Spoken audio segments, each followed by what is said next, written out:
Tata, Mama Bandeko, mesdames et messieurs, bonsoir et bienvenue sur Afrique Elite TV. Aujourd'hui, j'ai l'honneur d'accueillir Modeste Bokadia, figure incontournable de la politique congolaise qui a été emprisonnée pour ses idées et ses propositions, notamment la formation d'un gouvernement d'union nationale. Fervent défenseur d'un Congo uni, prospère et démocratique, il se bat pour une meilleure gouvernance, une gestion équitable des richesses naturelles et un avenir meilleur pour le Congo et ses citoyens. Nous allons discuter de l'avenir de la jeunesse congolaise, désabusée face aux défis politiques et économiques actuels, ainsi que de ses idées. Il y aura également du divers. Monsieur Modeste Boukadia, bonsoir et merci d'avoir accepté l'invitation d'Afrique Elite TV. Bonsoir, bonsoir Monsieur Gasaki. C'est une joie de se retrouver et de pouvoir m'adresser et de donner une voix, une issue heureuse de sortie de cette crise qui angoisse tout le monde. Alors, Monsieur Modeste Boukadia, vous avez parlé de la crise, si j'ai bien compris. Donc, vous pensez que le Congo est en crise avant de commencer. Je vais tout simplement vous demander quel est votre état d'esprit puisque le Congo ne va pas bien selon vous. Écoutez, j'aurais pu vous dire que je suis heureux, mais quand tout le pays entier est malade, il est difficile de dire que de faire la fête. Mais j'ai le moral haut parce que je sais que dans toute situation, dans des crises politiques, qu'elles soient économiques, ce sont les hommes politiques qui ont la décision de pouvoir s'en sortir. Et notre pays, le Congo, Brazzaville, ne fait pas exception. Il suffit seulement que les hommes politiques se hissent à la hauteur de leurs ambitions politiques pour que nous puissions trouver une solution à la maladie qui est en train de gangréner le pays. Alors, vous avez parlé de la maladie, vous allez tout à l'heure nous dire bien sûr c'est quoi la maladie que le Congo est en train de souffrir, mais bon, vous êtes quand même en Europe, il faut le dire plus précisément en France, c'est très beau, hein, et en réalité, en regardant ce qui se passe, parfois de critiquer ou de parler des faits. Est-ce que vous pouvez nous dire, avant vraiment de rentrer dans le vif du sujet, M. Bokadia, puisque le peuple congolais apparemment est en train de souffrir, connaissez-vous exactement, par exemple, combien coûte un déplacement lorsqu'on prend un bus, par exemple, de plateau de 15 ans jusqu'à Bakongo? Écoutez, si j'ai bien compris, il faut dépenser jusqu'à entre 1000 et 2000 francs en Entre fonction des 1000. États. Ah d'accord, entre 1000 et 2000 francs. Eh bien, dis donc, la vie Et de vous vie. comprenez qu'il y a des gens qui sont incapables d'avoir 500 francs CFA pour s'acheter un cachet d'aspirine. C'est pour ça que je dis que le Congo est malade. Je croyais que le bus était à 150 euros. Enfin, 150 francs, c'est pas autant pour moi, j'ai pas d'euros. Alors, monsieur Modeste Boukadia, puisque nous allons parler de la jeunesse qui est presque désabusée, je vais commencer à vous poser ma première question, puisque c'était juste des divers, pour essayer un peu d'embellir un peu notre débat ou notre discussion. Monsieur Modeste Boukadia, pourquoi le peuple congolais continue-t-il, pour ne pas dire la jeunesse, de souffrir alors que les dirigeants semblent s'enrichir dans ce pays qui est le Congo? Vous savez, le Congo souffre depuis la création, depuis la déclaration de la République. Vous savez, la République qui a été déclarée le 28 novembre 1958, un an plus tard, en février 1959, il y a eu une situation très difficile qui jusqu'à présent est en train de miner l'avenir de la jeunesse. Mais à cette période-là, donc en 1959, il y a eu des hommes politiques. Le président Jacques Opango et le président Fulbert Goulou ont su se hisser au-delà de leur conception politique. pour apaiser le pays et nous avons eu donc une situation d'accalmie qui a donné des fruits positifs pour le Congo. Et par la suite, après des tumultes, il y a eu deux autres hommes politiques qui, voyant que le Congo était en train de glisser dans des situations très difficiles qui pouvaient rappeler les événements de février 1959, M. Bernard Kolela et M. Antoine Letembi Ambeli se sont unis pour que le Congo ne bascule pas dans la violence. Et donc aujourd'hui, nous nous trouvons dans cette situation où le Congo risque de basculer dans une explosion inédite. C'est pour ça que je dis que quand un pays souffre, quand un peuple souffre, ce sont les hommes politiques qui doivent se dégager, se hisser pour que ils trouvent une solution politique, notamment ce que l'on voit aujourd'hui, quand on voit des jeunes qui ne vont pas à l'école ou qui ont été à l'école et qui n'ont aucune situation viable pour trouver du travail, pour être à la hauteur des ambitions, des rêves qu'ils ont. Monsieur Modeste Boukadé, effectivement, vous parlez de la jeunesse, donc je reviens au niveau de la jeunesse, puisqu'on est là effectivement pour faire un peu le tour de ce qui se passe dans notre pays, en parlant beaucoup de la jeunesse.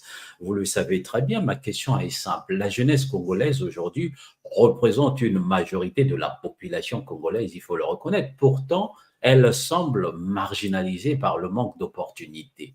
Comment comptez-vous, à travers votre projet politique, puisque je suis parti quand même regarder sur votre site internet, redonner espoir à cette jeunesse et lui offrir un avenir viable, puisque vous parlez des hommes politiques qui sont amenés effectivement à trouver des solutions pour ce pays, pour ne pas dire en particulier pour la jeunesse congolaise? Vous savez, la première chose qu'il faut faire d'abord, il faut qu'on sorte d'un dilemme. Le dilemme que le PCT a posé au niveau de la jeunesse, c'est-à-dire se servir de la jeunesse et puis les laisser sur le bord de la route. C'est la conception de pionnier servir. Et ma vision aujourd'hui, c'est que cette jeunesse-là soit celle qui doit construire la nouvelle République que nous sommes appelés ensemble à construire. Mais pour ce faire, il y a des étapes à franchir. Déjà, il faudrait que cette jeunesse-là ait accès à la formation professionnelle, ait accès à l'éducation nationale, ait accès à l'enseignement. Et enfin, il y a cette jeunesse qui se trouve en exil dans différents pays du monde, qui doivent rentrer parce qu'ils ont acquis des connaissances dont le Congo a besoin. Et par la suite, bien entendu, cette jeunesse-là, c'est celle qui doit conduire à la nouvelle République que nous appelons de nos voeux. C'est dans cette perspective-là que je trace pour la jeunesse que ce sont eux qui doivent aujourd'hui tenir les rênes du développement économique, politique et social du Congo. Monsieur Boukadia, vous parlez de la jeunesse congolaise qui est censée à se former, c'est très bien, puisque vous avez dit que ça fait partie des conditions, pour ne pas dire sine qua non, pour que effectivement les choses puissent politiquement, voire socialement marcher. Vous parlez de la jeunesse se former, aller à l'école. Vous parlez également de la jeunesse qui est à l'extérieur, donc ceux de la diaspora, entre guillemets, un peu partout dans le monde, qui sont formés à rentrer dans leur pays d'origine, qui est le Congo-Brazzaville, pour essayer de faire développer les choses. Avec quel gouvernement, avec quels dirigeants? Les dirigeants qui sont là, M. Boukadia, tout en sachant effectivement que vous, en tant qu'acteur politique, il faut le reconnaître que notre économie au jour d'aujourd'hui est en difficulté. On a le chômage massif, notamment chez les jeunes. Et comment voudrez-vous que les jeunes qui sont ici, qui travaillent, qui essaient d'assumer quelques responsabilités pour nourrir leur famille, de rentrer massivement au Congo pour aller travailler? Est-ce qu'il y a des emplois au Congo-Brazzaville? D'abord, quel est votre mécanisme concret que vous pourrez proposer, puisque vous parlez, c'est très bien. Qu'est-ce que vous pouvez proposer pour que les jeunes qui vont rentrer, ils puissent, par exemple, avoir du travail, pour essayer de mettre leurs compétences en jeu, former les jeunes qui sont sur place pour que l'économie puisse avancer? Est-ce que le gouvernement en place, qui est en place au Congo-Brazzaville, peut accepter vos propositions, par exemple? J'ai déjà dit d'entrée de jeu que dans toutes les crises politiques et économiques d'un pays, ce sont les hommes politiques qui doivent prendre la décision politique. La situation actuelle, qui est très difficile, il faut le reconnaître, c'est-à-dire il y a une faillite qui est là, qui est avérée. Il y a un trésor public vide. Et enfin, il y a le fléau de la circulation de la fausse monnaie. Ça, ce sont à coup sûr un handicap sérieux qu'il faut enjamber. Monsieur Kadia, excusez-moi, je vais vous laisser continuer, mais vous avez parlé de la fausse monnaie. Pensez-vous qu'au jour d'aujourd'hui au Congo, la fausse monnaie circule? Oui, bien sûr, Monsieur Ngasaki, il n'y a pas de doute là-dessus. Et la preuve, le Fonds monétaire international a refusé de reconditionner la dette du Congo. Vous savez très bien. Je reviendrai sur le Fonds monétaire international de toute façon. Donc, je vous laisse continuer. C'était juste une question pour que vous puissiez nous affirmer vraiment qu'il y a la fausse monnaie. Continuez sur votre élan et on reviendrait sur le Fonds monétaire, le Fonds monétaire vous savez, international. c'est un tout. C'est un tout. Une Allez-y. chose est sûre, c'est qu'aujourd'hui, la jeunesse congolaise a les mêmes compétences que tout jeune du monde. Ça veut dire que le Congo que je connais, qui avait formé des compétences, aujourd'hui est capable de donner de l'emploi à de la jeunesse, aux jeunes. Mais il faut remarquer que le PCT, comme je l'ai dit, a mis les jeunes de côté pour la simple raison qu'ils voulaient s'en servir pour leurs propres besoins. Parce que comment voulez-vous que des jeunes gens qui représentent 70% de la population, âgés à partir de 14 ans jusqu'à 60 ans, des gens qui n'ont jamais travaillé, des gens qui ont été à l'école, qui ont eu des diplômes et qui vivent encore chez papa et maman et qui n'ont pas accès à un emploi. Comment voulez-vous qu'un tel pays puisse fonctionner? Donc, ma vision, c'est d'abord trouver une solution politique de telle sorte que le Congo arrive à proposer de nouvelles dispositions des institutions de la République. À partir de ce moment-là, nous allons mettre en place les conditions qui permettront aux jeunes d'avoir accès à la formation professionnelle. Tout en ayant la formation professionnelle, nous allons lancer des investissements sur l'ensemble du territoire qui pourront donc absorber les jeunes qui seront formés. C'est bien beau j'ai suivi un reportage. Il y a des écoles de formation professionnelle qui ont été créées. Mais les jeunes qui seront formés là-bas, ils vont travailler où? Qui vont les embaucher? Il n'y a aucun programme qui permet des investissements énormes pour construire, pour créer des entreprises. Ça, c'est le déficit qu'a ce gouvernement-là. Ce que nous proposons, nous, c'est de lancer un véritable programme d'investissement pour la création des entreprises à objets sociaux pour embaucher les jeunes qui sont à l'intérieur comme qui sont à l'extérieur. C'est ce que j'ai appelé la désimmigration, c'est-à-dire permettre aux compétences qui sont à l'extérieur d'aller sur place. Et ce sont ces compétences-là, croyez-moi, monsieur Ngasaki, ces compétences-là qui seront les véritables partenaires des pays occidentaux. Parce que ces jeunes ont les mêmes compétences, les mêmes réflexes que les occidentaux. Donc, nous n'aurons plus besoin d'avoir des expatriés qui vont venir là-bas pour pouvoir être des représentants des entreprises occidentales qui seront en Afrique et au Congo en particulier. Voilà ce que je propose. La désimmigration. C'est ce que vous proposez, la désimmigration. Effectivement, nous, les Congolais, cadres, tous ceux qui travaillent ici, ils doivent rentrer peut-être au pays. Mais tout ça, c'est très beau. Vous avez parlé tout à l'heure de votre vision et vous avez dit que pour que ça marche, que l'on veuille ou pas, il faut que, si j'ai bien compris, que les acteurs politiques puissent se retourner. Donc, pour qu'il y ait une solution politique. Au jour d'aujourd'hui, il faut reconnaître que dans notre pays, on a un gouvernement, un président de la République, on a le PCT qui est au pouvoir. Est-ce que pensez-vous qu'au moment où le pays est en difficulté, le PCT, le président et son gouvernement, le gouvernement de la République, sont en train d'ouvrir les brèches, si je peux me permettre à parler ainsi, pour qu'il y ait cette solution politique, se retrouver pour voir qu'est-ce qu'on peut faire ensemble pour le pays? Parce que c'est très beau ce que vous êtes en train de dire. Et combien même que votre vision est peut-être correcte, et s'il fallait peut-être l'appliquer, vous allez faire comment? Avez-vous des moyens puisque le pays est en faillite, M. Boukadia? Vous savez, quand il y a des hommes politiques dignes de ce nom, les moyens sont là.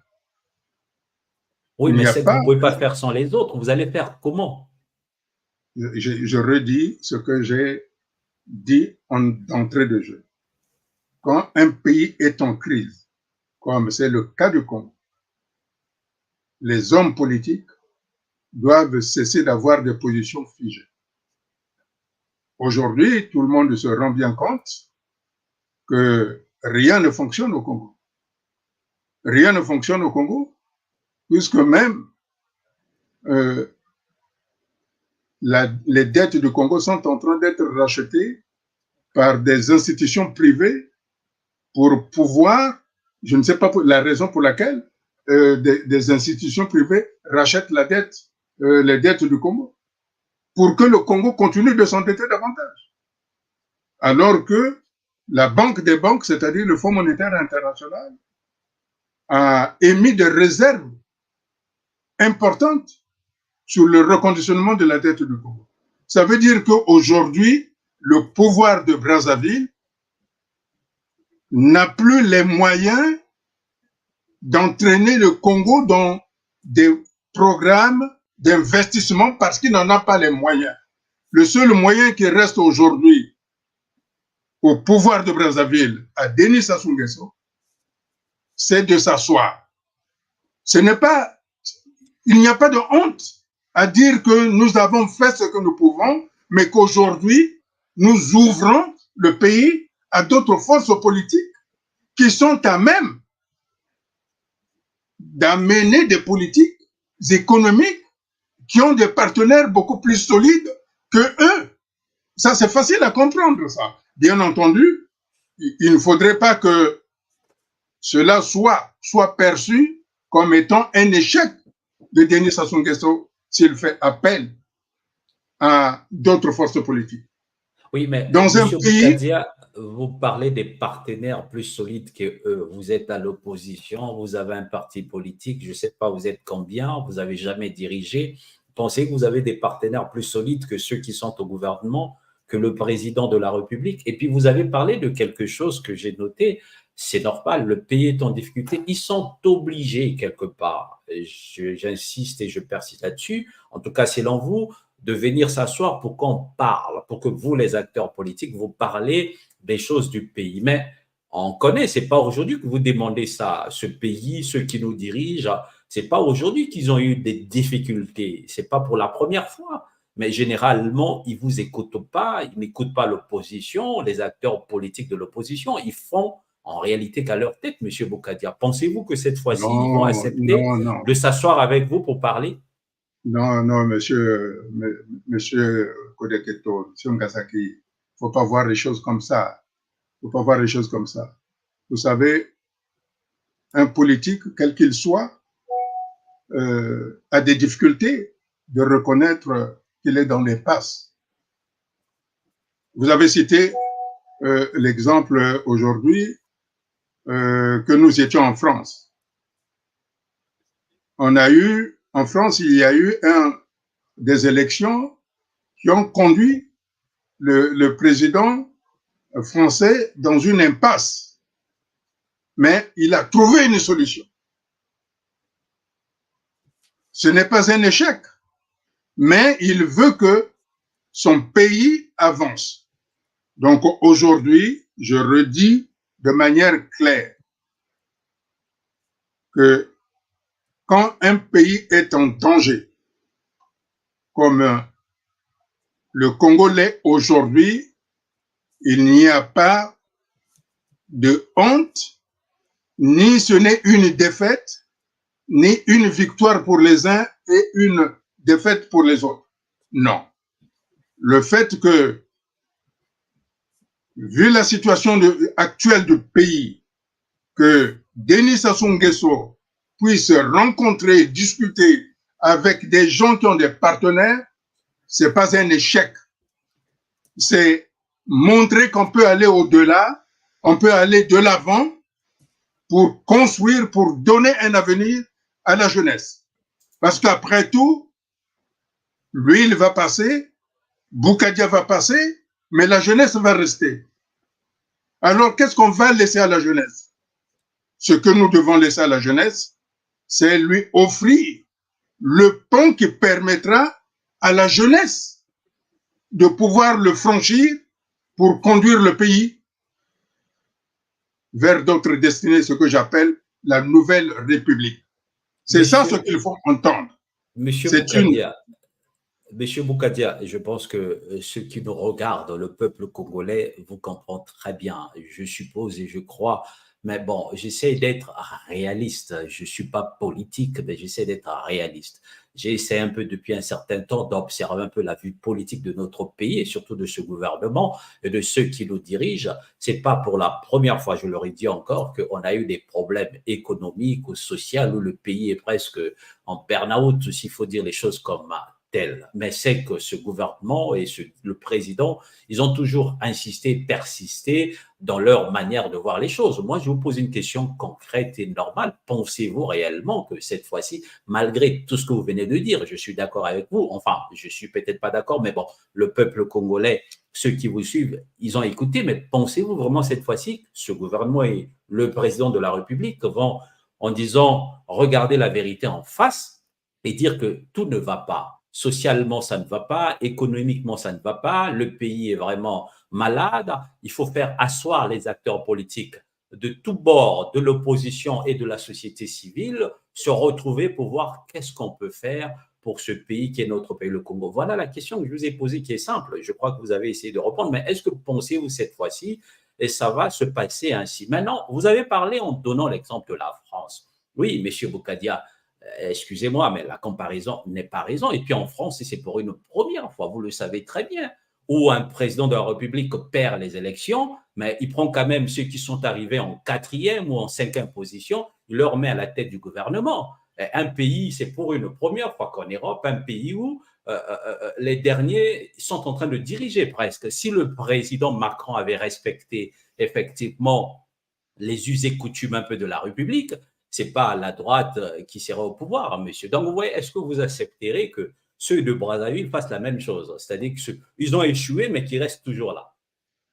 Non, mais vous savez, c'est vrai, vous êtes en train de raconter le générique. Mais la situation aujourd'hui est pire que par rapport à ce qu'elle était hier. Et je redis de manière claire que l'équipe qui est là n'a pas d'autre choix aujourd'hui, sauf à vouloir amener le pays dans des situations très difficiles. Vous savez, l'histoire raconte toujours, l'histoire est la mémoire de l'évolution des peuples. Plus près de nous, nous avons eu le Soudan. Avec ce qui s'est passé au Darfour, on a vu ce que ça donnait. Et ensuite, non loin, en Afrique de l'Est, nous avons eu l'Érythrée. Alors, je pense que à un moment donné, les hommes politiques doivent consulter l'histoire, ce qu'elle nous enseigne.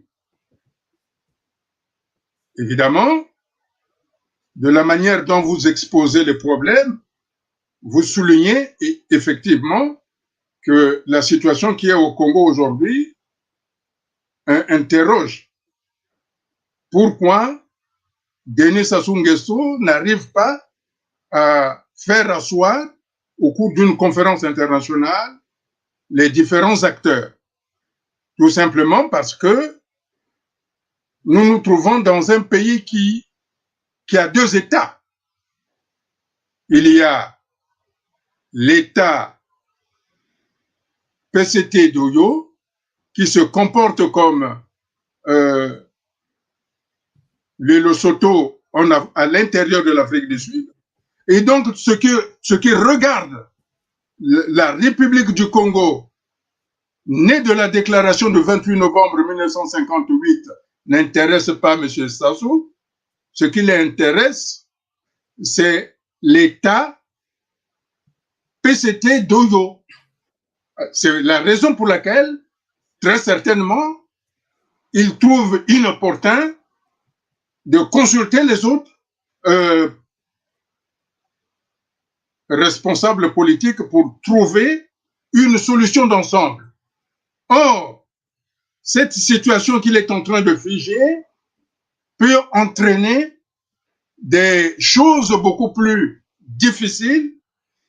Et à ce moment-là, parce que il y a des limites à tout. Chacun a ses limites. Chacun a ses limites. J'ai donné l'exemple du Darfour. La situation du Darfour, le Soudan ne voulait pas le régler. On a vu ce que ça donnait. Ça donnait l'État du Soudan et l'État du Sud-Soudan. Il y a eu aussi l'Érythrée.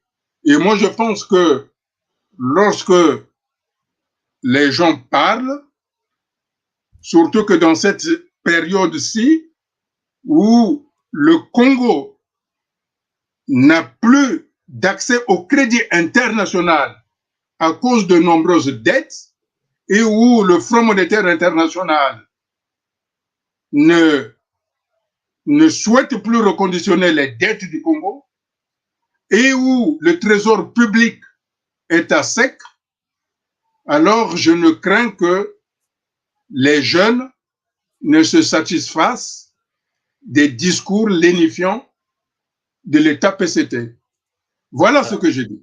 D'accord, mais Monsieur Kadia, vous avez parlé des choses beaucoup plus difficiles. Le pays a déjà des choses beaucoup plus difficiles. C'est pas aujourd'hui. Moi, je persiste là-dessus. Je suis d'accord avec vous. Vous avez donné l'exemple d'autres pays, mais je sais également, en moins ce que vous avez peut-être changé, que vous n'êtes pas partisan, à ce que je sache, de la violence. Et vous parlez de la jeunesse congolaise qui est peut-être endormie, peut-être qui va se réveiller demain. Pensez-vous que cette jeunesse pourrait peut-être, en disant, puisque le président de la République et son gouvernement ne veut pas écouter les cris des jeunes, de nous, les jeunes, qu'on est dans la précarité, qu'on est dans la souffrance, ben cette fois-ci, on va se lever, je ne sais pas par quel moyen, pour aller, passez-moi le mot, je veux le dire, essayer de mettre pression pour que le président négocie avec d'autres parties de l'opposition, de la société civile, ou peut-être essayer de chasser ce président au pouvoir, chose que il me semblerait que vous n'êtes pas partisan de la violence, vous le dites déjà depuis tout le temps. Donc, quand vous dites des choses plus difficiles, peut-être à l'avenir, comme quoi, vous avez donné l'exemple de la jeunesse, pensez-vous que les jeunes demain pourraient, par exemple, aller prendre des armes pour chasser le président en place? Vous savez, il y a des jeunes au Congo, enfin, des jeunes, des parents de 60 ans qui n'ont jamais travaillé. Ça, c'est une La réalité. retraite, Mais ça, c'est un peu partout, hein, un peu en Afrique, hein, non, non, même au non, non, Congo de l'autre non, côté. non, non, non, non, monsieur Kodeke. Il y a des gens qui sont nés et qui vivent en permanence chez leurs parents, chez papa et maman. Pourtant, ils ont fait des études et ils ont des diplômes, ils ont des compétences. Mais jusqu'à 60 ans, ils sont chez papa et maman. Et la retraite au Congo est à 65 ans, je crois. Leurs parents qui travaillent n'ont plus accès à leur pension de retraite. Ces jeunes-là, que nous appelons jeunes, mais qui sont déjà des adultes, des responsables, qui n'ont jamais travaillé, quand ils vont être à l'âge de la retraite à 65 ans, comment vont-ils faire pour toucher la retraite? Vous pensez que ces gens-là, aujourd'hui, ils ne sont pas capables de pire? Hein? Vous pensez que les gens disent, ah non, mais ils ont peur de mourir, donc ils ne feront rien? Vous savez, à un moment donné, on ne sait pas ce qui se passe dans la tête de quelqu'un et ça se déclenche. Oui, mais vous, en tant qu'acteur politique, je veux bien, vous avez donné des exemples et c'est quand même triste, il faut le reconnaître, dans d'autres pays où on est né, on grandit, on a des diplômes, on a 60 ans, on n'a jamais travaillé, on va à la retraite, on n'a jamais travaillé, ni connu un bulletin de paye. C'est déplorable, il faut dire les choses comme il se doit, mais c'est un fait. Oui, les choses sont comme ça. Vous parlez des jeunes, ok. Je disais tout à l'heure que vous n'êtes pas partisan, vous n'êtes pas partisan de la violence. Maintenant, c'est pour vous, ça par que je rapport à ce dis, que je viens de dire, vous conseillerez quoi aux jeunes de faire quoi, par c'est pour exemple? ça De que prendre je, les armes? c'est pour ça que je dis ceci, monsieur Gasaki. Il faut qu'on s'entende bien. Il faut qu'on s'entende bien. Je dis que quand un pays est en crise, ce sont les hommes politiques qui doivent désamorcer cette crise-là. Il y a longtemps, j'ai tendu la main. J'ai tendu la main à Denis Sassou Nguesso. Il faut qu'on s'asseye. Parce que, à un moment donné, la jeunesse ne peut plus tenir. Nous avons un précédent au Congo. Parce que peut-être vous ne le connaissez pas. Mais mon âge me permet de rappeler ce qui est arrivé au Congo. C'est pour ça que je dis, il faut éviter que ce qui a été vécu durement par les Congolais en 1959 ne ressurgisse. Parce qu'à l'époque aussi, on disait que ça ne pouvait pas se passer. Pourtant, il n'y a eu que deux meneurs qui ont mis à feu et à sang toute la République. Et le fleuve Congo charriait des corps. C'est pour ça que je dis qu'il faut éviter cela et que je pense que M. Sassou, aujourd'hui, il a l'âge de comprendre que nous devons aller vers cet apaisement parce que le Congo n'est pas un pays pauvre. Le Congo est un pays riche, riche par sa population, riche par sa jeunesse, riche par ses ressources. Et donc, nous pouvons nous en sortir. Mais Allez-y. Le fait de se barricader, de dire que nous avons mal géré, qu'est-ce qui va nous arriver? Ce n'est que remettre à demain ce que l'on peut régler aujourd'hui. Donc, autant mieux régler politiquement ce que moi j'appelle arriver vers un compromis politique historique qui mettra en place les garanties nécessaires pour tout le monde, et notamment qui permettra à la jeunesse de pouvoir vivre ses rêves. Voilà ce que je propose. C'est ce que vous proposez, M. Boukadia. Vous avez dit tout à l'heure que vous avez essayé, à plusieurs reprises d'ailleurs, tendre la main au président de la République pour que les partis de l'opposition et la majorité présidentielle puissent se retrouver pour essayer de trouver des solutions pour notre pays. Ben, et là, il s'avère que le président a toujours botté en touche. Il n'a jamais essayé de vous écouter, même vous appeler pour essayer de régler les situations du pays. J'espère, en tout cas, cette fois-ci, peut-être qu'il va vous entendre, chose que je ne crois pas. Et quand on regarde un peu l'opposition, vous ici au niveau de l'extérieur et ceux qui sont à Brazzaville. D'ailleurs, il a reconnu, le président lui-même, dans son interview sur Jeune Afrique, que l'opposition, mais il est presque, cette opposition n'existe quasiment pas. Il n'y a pas un leader de l'opposition qui essaye de faire bouger les lignes. Sinon, si ce n'est pas que les seuls jeunes au Congo qui essaient de se battre pour essayer de faire comprendre à ce pouvoir que nous ne sommes pas d'accord, on n'entend quasiment presque plus, disons les choses, l'opposition congolaise, M. Modeste Boukadia. Vous savez, c'est vous qui le dites. Hein. Vous savez pourquoi j'ai été mis en prison? Oui, mais ça, oui, mais non, non, mais attention. Ça fait combien d'années? Vous savez pourquoi j'ai été mis en prison? Parce que j'étais en mesure de mobiliser tout un pays.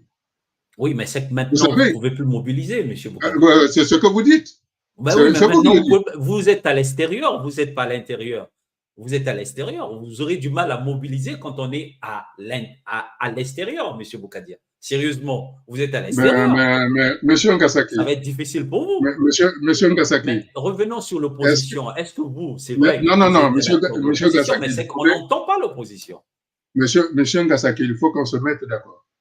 Vous parlez en tant que journaliste ou vous parlez en tant que contradicteur de PCT pour que je vous dise exactement ce que je dois faire. Non, je parle en tant que journaliste. Je tiens à préciser que je ne suis pas au Parti congolais du travail. Je ne suis pas au PCT. Bon, d'accord. Donc, je tiens à parler en tant que journaliste. Nous pouvons continuer à donner des propositions, donc.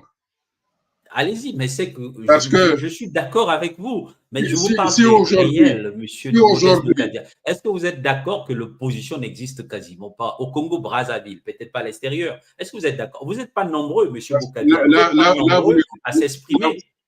Là, vous le dites parce que vous êtes en France.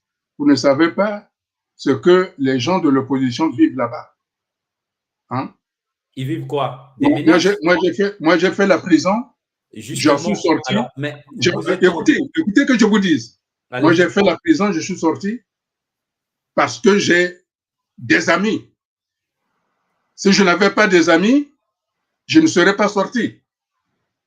Et donc, ceux qui sont là-bas, ils n'ont peut-être pas d'amis. C'est pour ça qu'ils prennent des précautions oratoires pour pouvoir quand même préserver leur vie. Qu'est-ce que ça vous dirait si aujourd'hui, si moi, Boukadia, puisque vous me reconnaissez que moi, je suis un démocrate. Je suis un démocrate et je suis un républicain. Imaginez que je n'étais pas démocrate. Vous voyez ce que ça ferait? Je pense que le plus malheureux serait vous. Parce que de la manière dont vous le dites, comme si vous me poussiez à ce que je dise, ben, voilà ce que je suis capable de faire. Mais, je vous redis, Monsieur Ngasaki, le débat politique, des hommes responsables, même si aujourd'hui Denis Sassou Nguesso botte en touche, il n'est pas dit que demain, il continuera de botter en touche.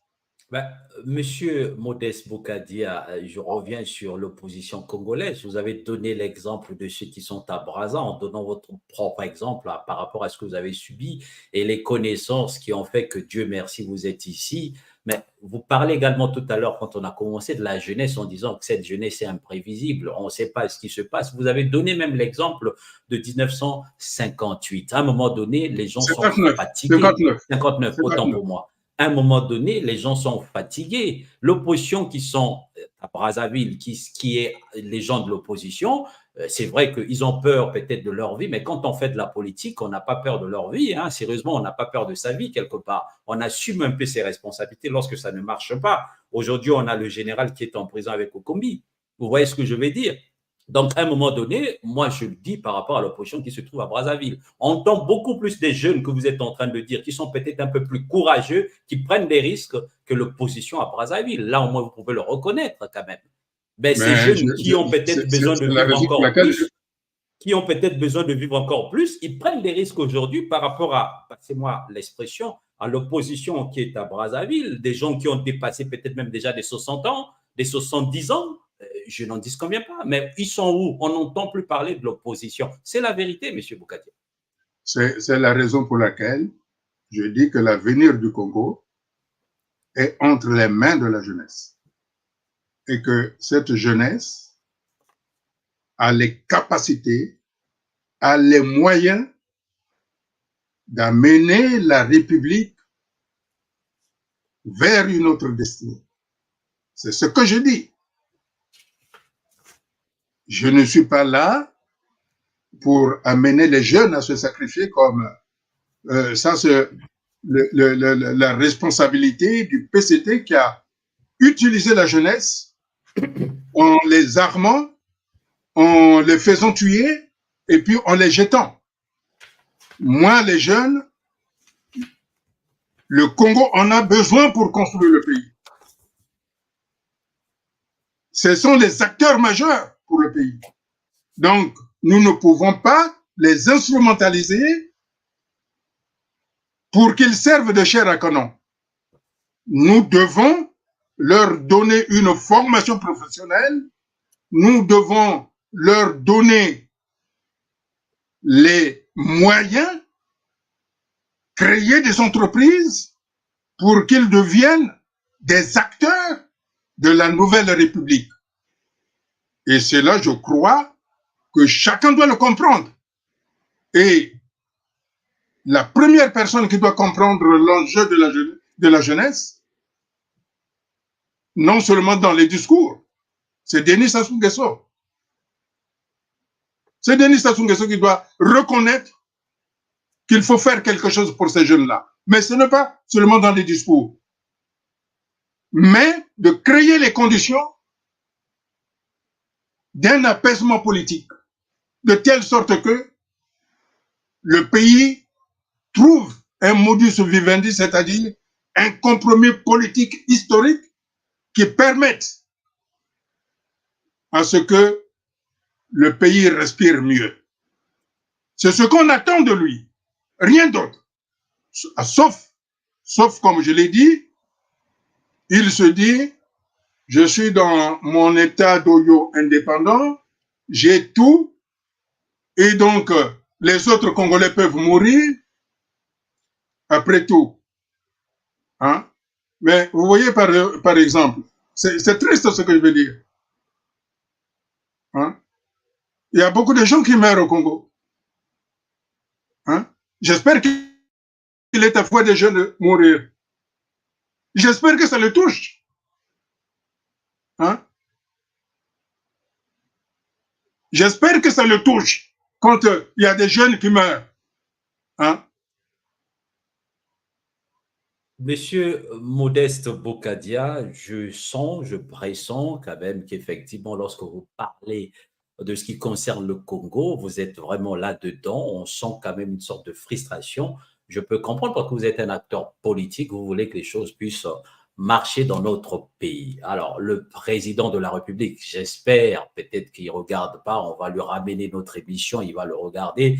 Nous espérons que ça le touche parce qu'au Congo-Brazzaville, il y a des gens qui meurent parce qu'ils n'ont pas l'argent pour acheter des médicaments. Il y a des gens qui meurent parce qu'ils ne peuvent pas se soigner tout simplement. D'autres même parce qu'ils ne mangent pas correctement à leur faim. Et ça, c'est des situations complexes, compliquées, qui est en train de pénaliser quand même notre pays et en particulier la population congolaise. Alors, Monsieur Modeste Boukadia, nous allons continuer notre émission, mais avant cela, permettez-moi, parce que vous, les hommes politiques, je me suis toujours posé cette question-là, j'ai jamais compris. Alors, Monsieur Boukadia, répondez-moi avec beaucoup de franchise et d'honnêteté, d'ailleurs, que je sens inné en vous, puisque vous et moi, on a toujours parlé cash.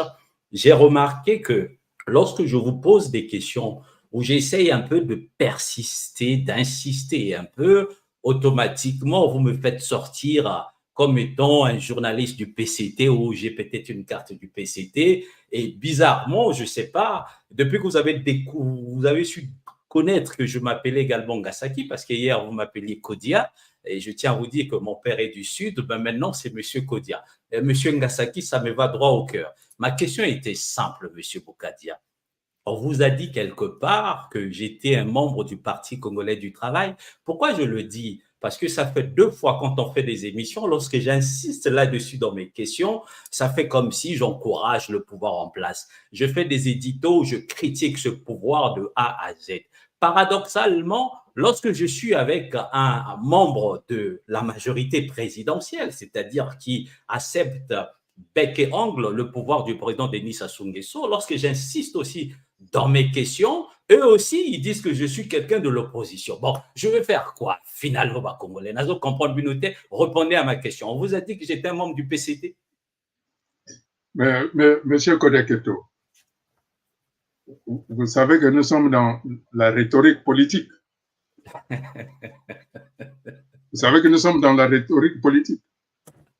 Quand je me trouve en face d'un journaliste talentueux et qui parle de son excellence, Monsieur le Président de la République, ça me rappelle des journalistes d'ABC hein, qui auraient dû être impartiaux, mais qui sont allés du côté de Kamala Harris.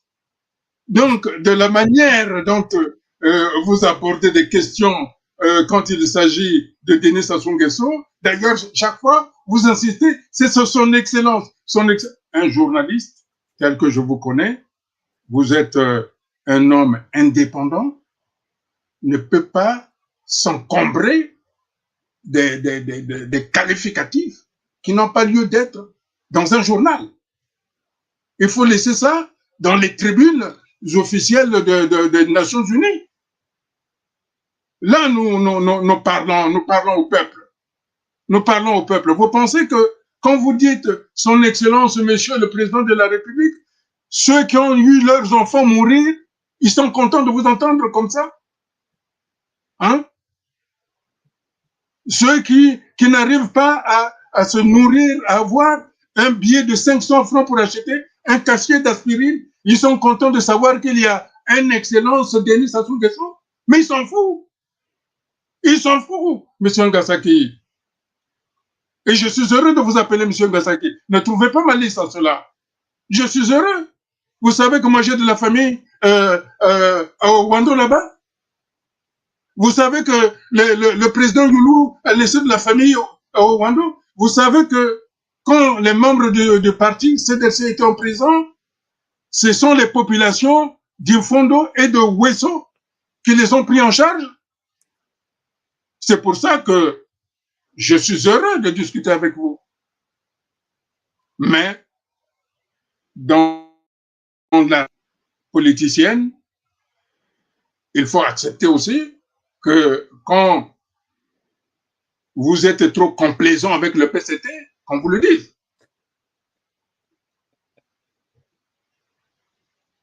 Bah, tata, Baba Bandeko, mesdames et messieurs, bienvenue sur Afrique TV, votre chaîne d'opinion. La télé sur le web, pas comme les autres. Ici, vous avez la parole. Je suis Espérance Keto, Ngasaki Kodia d'Afrique TV, le responsable d'Afrique TV. Je suis ni à l'opposition, ni à la majorité présidentielle. J'essaie d'être au milieu du village. Donc, je fais mon travail comme il se doit. Bon, après, je comprends M. Boukadia, le fait de dire Son Excellence. Monsieur Boukadia, je vous le dis, je dirais plus Son Excellence, si c'est juste ça qui vous dérange. Ça va être maintenant Monsieur Denis Sassou Nguesso, puisque vous, je vous appelle Monsieur Boukadia, j'ai du respect pour nos dirigeants, pour ceux qui nous dirigent, peu importe leur bord politique ou ce qu'ils font comme bêtises ou pas, ils restent des personnes humaines. Alors, Monsieur Boukadia, le président de la République avait décrété, vous le savez très bien, que l'année 2024, l'année de la jeunesse, c'est ce qui a été déclaré le président de la République. Nous avons eu la rentrée en 2000, le 2 octobre, il me semble. L'éducation est souvent citée comme la clé de l'avenir pour nos jeunes. Dans votre vision du Congo de demain, vous comment assurez-vous plutôt, ou comment assurez-vous un accès équitable et de qualité à l'éducation pour tous les enfants du Congo, puisque là, on a remarqué, on a constaté que la rentrée a presque échoué. Il y a des parents qui n'ont pas pu régler les fournitures scolaires de leurs enfants. Effectivement, ce pays-là, il y a quelque chose qui ne va pas. On a vu des enfants de 10 ans à 17 ans aller vendre de l'eau, des bonbons juste pour essayer d'avoir de l'argent pour acheter des fournitures scolaires parce que leurs parents n'ont pas d'argent. Donc, M. Boukadia, vous, en tant qu'acteur politique, c'est ce qu'on a commencé à dire. Quelle est votre solution concernant l'éducation congolaise, puisqu'on a l'impression qu'il n'y a rien qui marche dans ce pays? Je voudrais d'abord dire que je suis très malheureux pour un pays comme le Congo, qui était la référence en Afrique sur l'alphabétisation. Le Congo, qui a formé les cadres africains à l'ENES. Aujourd'hui, quand on a des ministres qui sont chargés de l'éducation nationale, de l'enseignement, qui confondent les fonds qu'on leur alloue venant de la Banque mondiale qui se retrouvent dans leur poche. Alors que la bonne marche, le futur d'un pays est entre les mains de ces jeunes-là dont on prive aujourd'hui l'enseignement. Vous savez, monsieur Kodeketo, monsieur Ngasaki, qu'au Congo, dans toute la République, il y a des enfants qui n'ont jamais été à l'école, qui ne savent même pas écrire leur nom.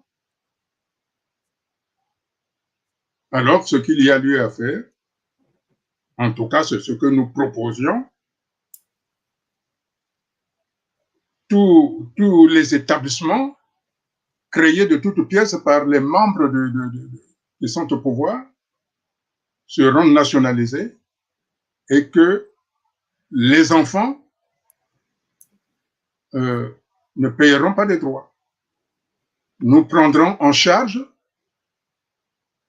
l'ensemble des enseignants pour qu'ils soient remis à niveau et qu'ils puissent transmettre les connaissances. Alors, vous allez prendre en charge et les Congolais, nos enfants ne paieront pas les droits, ça c'est une très bonne chose. J'ai envie de vous poser la question encore une fois, avec quel âge?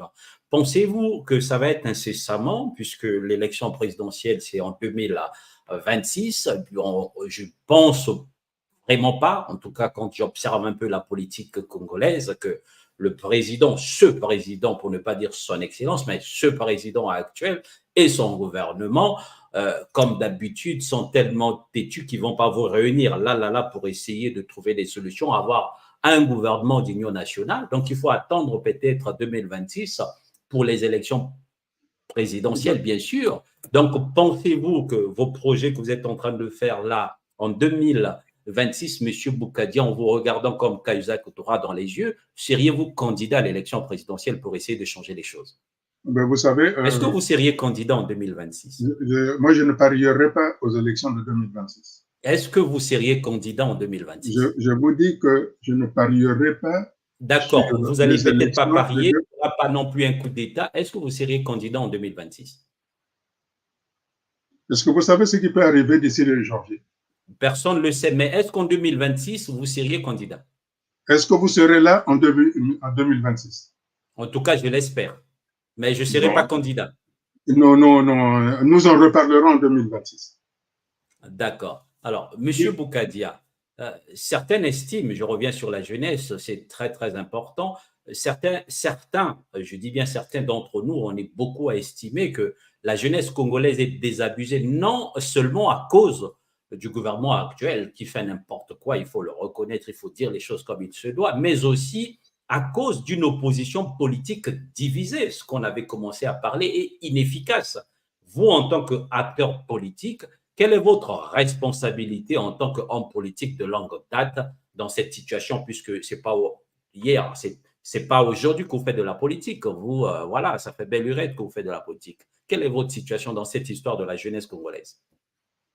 vous savez, j'ai toujours dit au niveau de la jeunesse que l'erreur venait du départ lorsqu'on a instrumentalisé les jeunes gens comme étant des pionniers pour servir, lorsqu'on a appris aux enfants de trahir leurs propres parents sur les opinions qu'ils avaient.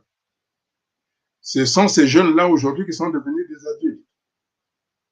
Et ces jeunes-là, lorsque le disque dur n'est pas formaté, ils continuent d'agir comme sur le principe qu'ils ont appris lorsqu'ils étaient à l'école à force d'avoir des chansons qui disaient pionnier servir, pionnier servir, pionnier servir. Jusqu'à présent, ils continuent de servir.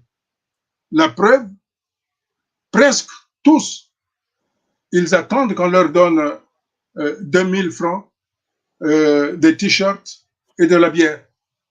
Ils ne se révoltent pas. Ils ne se révoltent pas parce qu'on leur a appris qu'ils devaient servir. Mais ce que moi je leur propose, c'est de construire la République et non servir, mais construire la République. Donc c'est à partir de là, et vous voyez que lorsqu'on leur a dit pionniers servir, on leur a donné les armes. Qu'est-ce qu'ils ont fait? Ils ont tué leurs propres amis.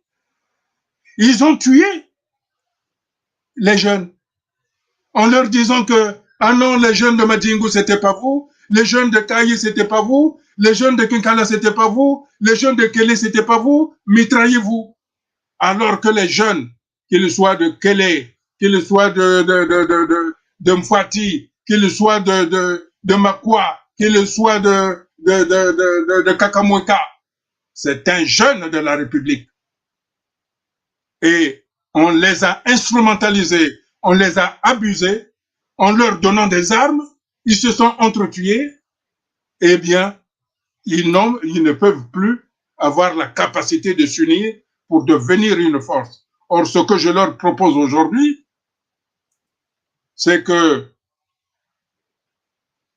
de se débarrasser de ce concept humiliant, de servir, d'être des porte-serviettes, des porte-sacoches, d'être des gens à qui on envoie pour aller prendre des rendez-vous pour les maîtresses de ces gens-là. Mais je leur dis, prenez le destin du Congo en main parce que c'est vous qui devrez construire la République, la nouvelle République.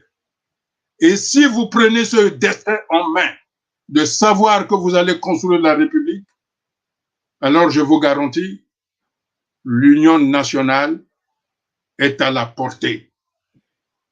Denis Sassou Nguesso ne pourra rien faire que de dire, parce que là où la jeunesse est unie, là où la jeunesse est déterminée, aucun chef d'État ne peut être indifférent.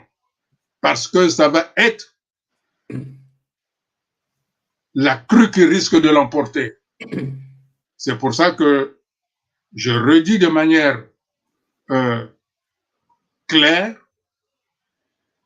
conséquente, que nous ne devons pas amener le pays vers une dérive dont on ne s'en sortira jamais. Vous voyez ce qui est arrivé au Rwanda?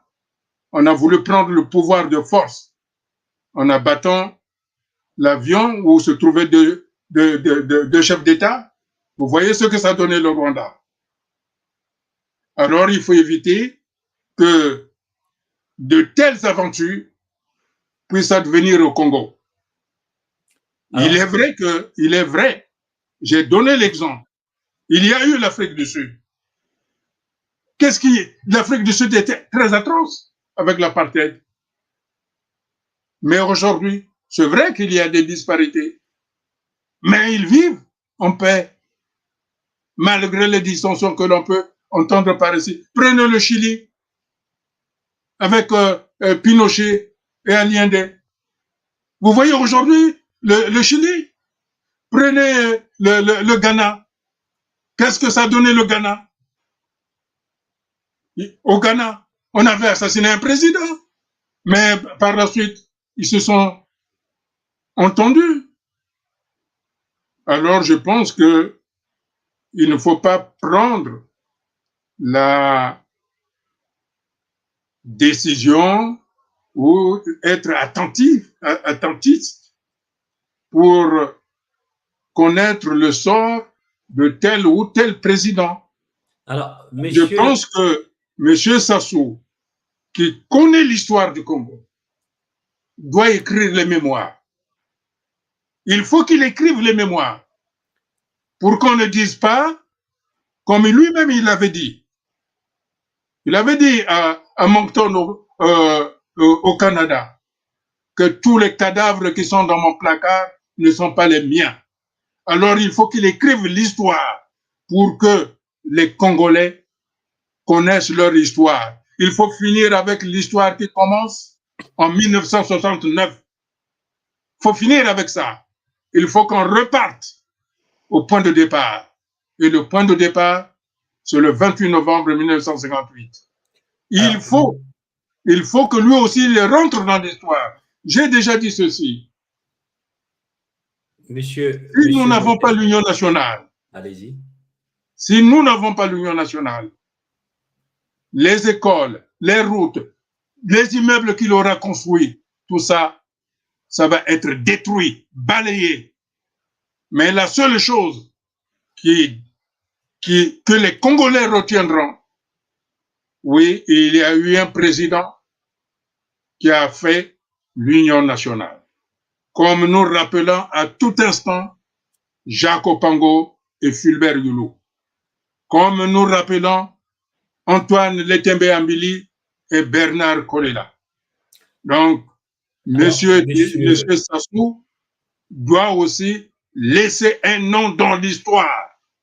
Monsieur Modeste Boukadia, en tout cas, vraiment merci d'être là pour essayer de nous donner des explications concernant notre pays, le Congo-Brazzaville, la République du Congo, disons tout simplement. Vous avez parlé effectivement que Monsieur Sassou, le président Sassou, doit effectivement écrire l'histoire, laisser l'histoire, non pas en partant, mais en écrivant tout simplement. Je ne sais pas si vous avez suivi son entretien avec Jeune Afrique. Il a dit que le moment venu, il parlerait, je dirais, au peuple congolais. D'ailleurs, je n'ai jamais compris, je reviens là-dessus, je vous entends parler, peut-être pas son excellence, ça j'ai compris, mais Monsieur le Président, vous avez du mal à appeler Monsieur le Président. Pourquoi? Mais je parle en français, Monsieur Gassay. Je vous comprends, oui, on ne parle pas en lari ni en Monkoutuba. Non, mais je parle en français.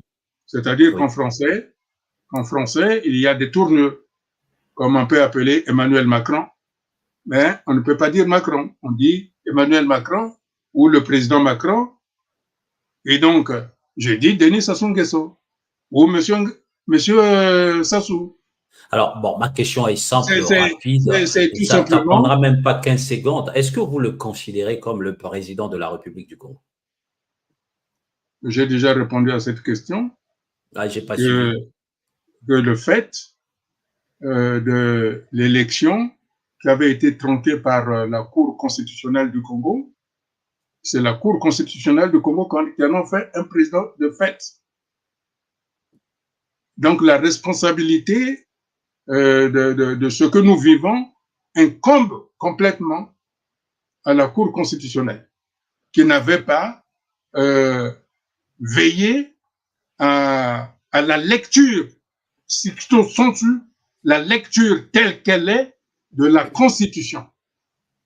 à ce moment-là, peut-être qu'il serait devenu le président du Congo. Mais c'est la Cour constitutionnelle ou le Conseil constitutionnel qui a fait de M. Sassou un président de fait. Ça, D'accord. c'est une réalité, politique qu'on ne peut pas évacuer. Si celui qu'on appelle le président de la République, c'est celui qui a la l'égalité républicaine et la légitimité constitutionnelle. Alors, Monsieur Boukadia, effectivement, vous parlez de la Cour constitutionnelle. Vous avez tout à fait raison. C'est la Cour constitutionnelle qui a fait de Monsieur Sassou le président de la République. Ça, c'est un fait. Vous venez de le dire. Moi, je vous pose la question, vous, en tant que personnalité politique de l'opposition, pas les moindres, parce qu'il faut le dire, vous êtes suivi et écouté. Est-ce que vous, en tant que personnalité politique, vous le considérez comme étant le président de la République du Congo? Juste un mot là-dessus, on passe à une autre question. Vous savez, quand il s'occupait des Congolais, le Sassou que je connaissais, hein, celui que je connaissais. Mais on parle de maintenant, de Sassou, de ce maintenant. Est-ce que vous le considérez comme président ou pas? C'est pas quand il s'occupait ou pas, maintenant là. Je vous ai répondu, j'ai dit que c'est la Cour constitutionnelle. Oui, mais on laisse la Cour constitutionnelle. Selon la Cour constitutionnelle, c'est un président de fait. Mais vous, en tant qu'acteur politique, est-ce que vous le considérez comme président? On laisse la Cour constitutionnelle à côté. Mais vous savez, il faut être conséquent avec soi-même. Je vous ai dit que moi, je suis un démocrate et un républicain. Vraiment, un démocrate, c'est celui qui pense que au-dessus du peuple, il n'y a rien. Et un républicain, c'est celui qui dit que notre espace dans lequel nous sommes est régi par des institutions et nous devons respecter ces institutions. Parce que si on ne les respecte pas, imaginez que je fasse un coup d'État, je ne serai pas un président. Je ne serai pas un président. Donc, si on veut donner l'exemple à la jeunesse, aux futurs dirigeants qui viendront plus tard, il faudrait qu'ils sachent qu'au-dessus du président, il n'y a rien. Mais pour qu'il n'y ait rien au-dessus du président, il faut gagner l'élection présidentielle de manière conséquente avec la Constitution qui est celui qui représente le peuple. Parce que la Cour suprême d'un pays, c'est le peuple. Et quand la Cour suprême ne valide pas sa propre constitution, c'est-à-dire piétine le peuple, eh bien, celui à qui il donne le pouvoir ne peut pas être appelé président. C'est un président qui est là parce qu'il faut qu'il assure la continuité de l'État. D'accord. Monsieur Modeste Boukadia, d'accord. Vous ne répondez pas à la question directement alors que je vous sais très direct et franc. Vous passez toujours par la Cour constitutionnelle. On comprend. Monsieur Modeste Boukadia, vous parlez, puisque je vous ai suivi également, tout à l'heure quand on a commencé, vous parlez de l'émission de fausse monnaie par le gouvernement. D'ailleurs, qu'on a commencé de le dire depuis qu'on a commencé notre émission, par le gouvernement Makosso et de la menace sur l'unité nationale. Selon vous, cette fragmentation est-elle déjà inévitable ou existe-t-il encore des moyens concrets pour restaurer cette unité? D'ailleurs, chose qu'on a commencé, vous avez commencé à donner quelques éléments en disant que le président doit faire asseoir les acteurs politiques et tout. Ben, moi, je vous répondais que connaissant un peu comment ce président, enfin avec le peu d'expérience que j'ai, comment le président fonctionne avec son gouvernement, est-ce qu'il pourra accepter de faire asseoir l'opposition, la société civile pour parler? Donc, d'où je reviens sur la fausse monnaie que vous étiez en train de parler par le gouvernement Makosso et la menace sur l'unité nationale. Pensez-vous réellement qu'on pourrait y avoir des moyens concrets pour restaurer cette unité ou cette unité est déjà, je dirais, éclatée? Non, vous savez, la réponse, ce n'est pas moi qui l'ai. Moi, j'ai donné les pistes pour arriver à l'union nationale. Il n'y a pas de meilleure garantie pour l'union nationale, pour l'unité du pays que l'union nationale. Maintenant, il incombe la responsabilité de M. Sassou à ce que cette union nationale soit inscrite dans la vie des citoyens congolais. Et pour ce faire, il n'y a que lui qui a les moyens de convoquer ce qu'il faut, l'union de convoquer les Congolais, les acteurs politiques de la société civile, de la jeunesse, dans un forum que j'ai déjà appelé conférence internationale, pour que nous mettions en place les conditions dans lesquelles nous allons vivre de nouveau en harmonie dans la République. Donc, si Denis Sassou Nguesso tient réellement à ce qu'il soit président de la République, il faut qu'il montre les signes que c'est un président de la République. Parce que le fait de se barricader, il n'est pas président de la République. Un président de la République, c'est celui qui écoute, c'est celui qui entend, c'est celui qui souffre quand sa population souffre. Or, quand la population congolaise souffre, il ne souffre pas. Il ne souffre pas. Parce que quand la population congolaise souffre, s'il souffrait, on ne verrait pas les gens en train de danser, en train de sabrer du champagne, en train de prendre des avions pour aller se distraire dans tel ou tel pays. C'est pour ça que je dis que nous pouvons sauver le Congo, et c'est mon souhait, c'est mon combat, mais j'entends aussi que de son côté, il peut y avoir aussi des extrémistes. Il ne faut pas les voir seulement ailleurs. Chez lui aussi, il y a des extrémistes. Alors, c'est à lui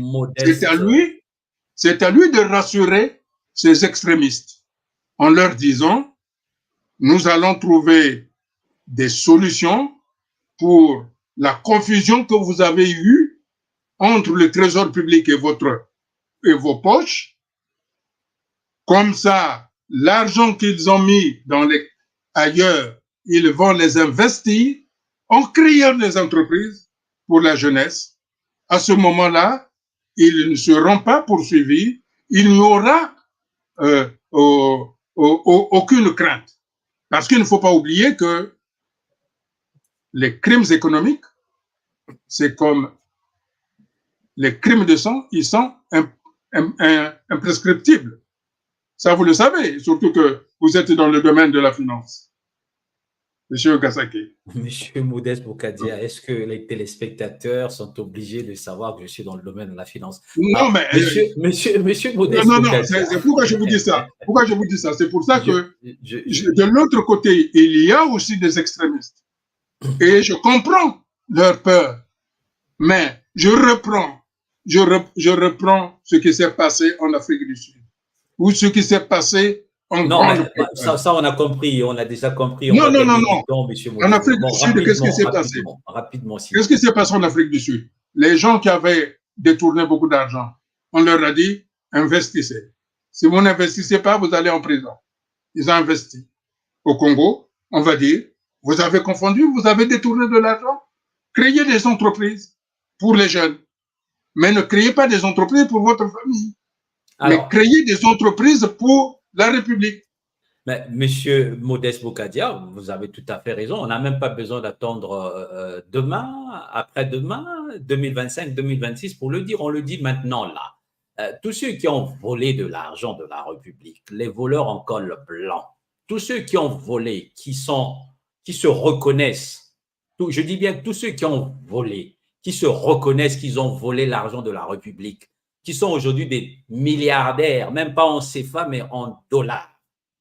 en si peu de temps. Tous ceux qui ont gaspillé ce pays-là, c'est maintenant là qu'il faut prendre l'argent là et refinancer, injecter l'argent sur l'économie du pays pour faire développer ce pays-là, au lieu de garder l'argent dans des banques ici en Europe. Tous ceux qui ont volé, que moi j'appelle Bami Yibi, Bangwalima, tous ceux qui ont volé là, c'est maintenant qu'il faut restituer l'argent. Sinon, M. Bokadia a déjà parlé. Alors, M. Modeste Bokadia, je vais vous poser une question en français. L'émission le fait également en lingala, on ne coûte pas. Je vais vous demander avec beaucoup de respect de répondre tout simplement en lingala parce que c'est une question que personnellement je trouve pertinente et que le Congolais lambda doit essayer de comprendre. Vous critiquez, c'est bien. Vous êtes à l'opposition, c'est votre rôle. C'est normal, c'est le jeu, en tout cas selon vous et même selon nous autres, de la démocratie. Tout n'est pas blanc, tout n'est pas noir. Mais vous le savez comme moi que depuis un certain temps, le gouvernement a annoncé la construction du barrage hydroélectrique de Sunda, qui devrait fournir jusqu'à 800 mégawatts. Cela semble être une avancée positive pour le Congo. Ne pensez-vous pas que cet investissement montre que le gouvernement actuel travaille dans l'intérêt du peuple, Monsieur Modeste Bokadia? Quand c'est mauvais, on dit c'est mauvais. Quand c'est bon aussi, il faut parfois accepter. Répondez à cette question en expliquant parce qu'aujourd'hui, au moment où je parle, ça fait quelques jours, il n'y avait pas le courant à Brazzaville. Les gens n'ont pas le courant parce qu'il y a eu des pylônes ou je ne sais pas comment, soit disons les bandits, on n'a pas vérifié, qui ont gaspillé. Et au Congo, Molili na Molili. Maintenant, là, il y a des projets qui sont en train de apparemment se manifester. Vous, en tant qu'acteur politique, Eza bien ou Eza mal? Eza bien ou Eza mabé?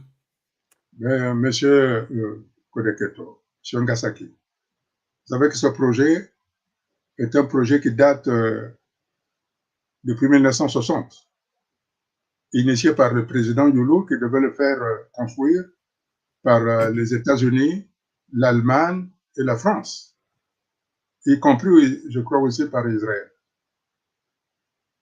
Mais ce projet avait été déjà financé, mais l'argent avait disparu. Tous les présidents qui viennent au Congo veulent construire ce barrage de Kouilou ou de Sunda, c'est le même. Y compris le président, le président Pascal Lissouba. Et quand le président Pascal Lissouba était au pouvoir, je suis passé sur le site de Sunda. Il y avait un petit conteneur. Mais aujourd'hui,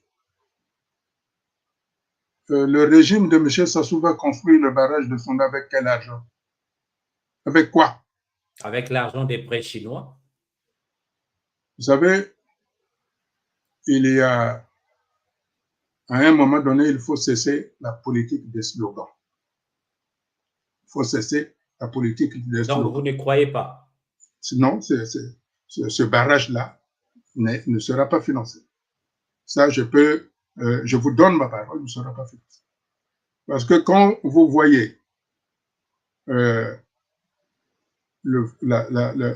Fonds monétaire international qui refuse de reconditionner la dette congolaise à cause de nombreuses dettes, et que des institutions privées occidentales rachètent la dette du Congo, sachant que le gouvernement du Congo ne peut pas faire face.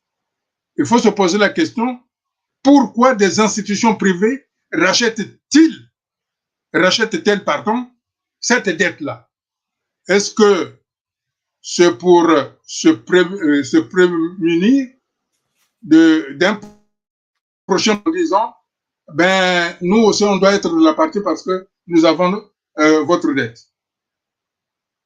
Vous savez, en matière financière, il y a des signes qui ne trompent pas. Hein? Si la Chine aurait voulu financer le projet de Dinga, pourquoi elle ne l'a pas fait depuis si longtemps? Je vais vous dire, quand j'étais candidat en 2009, j'avais rencontré l'ensemble des entreprises françaises au sein de leur association, mais qui se trouve dans le 16e, dans le 8e, où j'avais donné un projet de la construction du chemin de fer de Brazzaville, de Pointe-Noire, en passant par Brazzaville jusqu'à Ifondo. À l'époque, celui qui était directeur de cette institution, c'était le vice-président du directeur général de Bouygues, de Bolloré. Et donc, j'avais discuté avec le vice-président du groupe Bolloré, en disant que je devais construire donc un chemin de fer à 4 voies qui devait arriver jusqu'à Brazzaville et de Brazzaville à Kinshasa avec 2 ponts autoroutiers et une prolongation jusqu'à Ifondo. Ça avait été documenté. Le groupe ami m'avait dit, nous ne discutons pas, nous ne parlons pas politique. Mais ce même groupe était allé donner ce projet à M. Sassou Nguesso en 2009. Alors, monsieur... Donc, c'est pour vous dire que nous avons des projets et que si M. Sassou voulait construire le pays, il avait les moyens. Vous savez que j'avais proposé à l'époque, quand je disais qu'il était président, j'avais proposé au président Sassou de construire des routes et créer une société aérienne. Ouais. Et que j'avais discuté à l'époque avec les représentants d'Air Afrique, ouais, du Congo. Pardon, M. Boukadia, vous parlez à l'époque. À l'époque, c'est en quelle année à peu près? C'était avant, après la conférence. Quand Justin Lekunju, juste après la conférence nationale. Quand Justin Lekunju était ministre de Finances, de l'économie et des finances. Vous savez que j'avais proposé de construire, écoutez bien, de construire des savonneries, des papeteries et de créer des écoles de formation sur le bois et sur sur la pâte pour le savon. Apparemment, vous savez ce qu'ils ont fait? Parce que c'est là où je dis qu'il y a un vice. Mais apparemment, votre projet n'avait pas abouti. Ils ont même cherché à le récupérer. Comme on dit en Lingala, vieux, non, monsieur Kodeketo, parce que mon partenaire, à l'époque, c'était Paribas, mais Paribas privé. C'est pas Paribas que le président François Mitterrand avait nationalisé. Paribas, à cette époque-là, ne faisait qu'investir sur les États. Et c'était mon partenaire avec lequel j'avais signé des contrats avec Paribas et avec Justin Lekunju. Et quand je suis arrivé au Congo, j'avais déjà dit qu'il n'y aurait pas, puisqu'à l'époque c'était de la trilogie déterminante. Il y avait le PCT, l'État et la CEC. Et la CEC, je crois, le groupe de syndicats. Et quand j'ai dit je devais être uniquement signé avec l'État congolais, ils ont appelé Otombongo pour lui donner le projet. Donc vous comprenez que quand je dis que nous avons la capacité d'amener les investisseurs, nous ne parlons pas en l'air. Okay, quand je dis que Boukadia, nous devons créer des entreprises, nous ne parlons pas en l'air. Quand je dis que les jeunes doivent prendre, nous amenons les jeunes franchissent le pont pour faire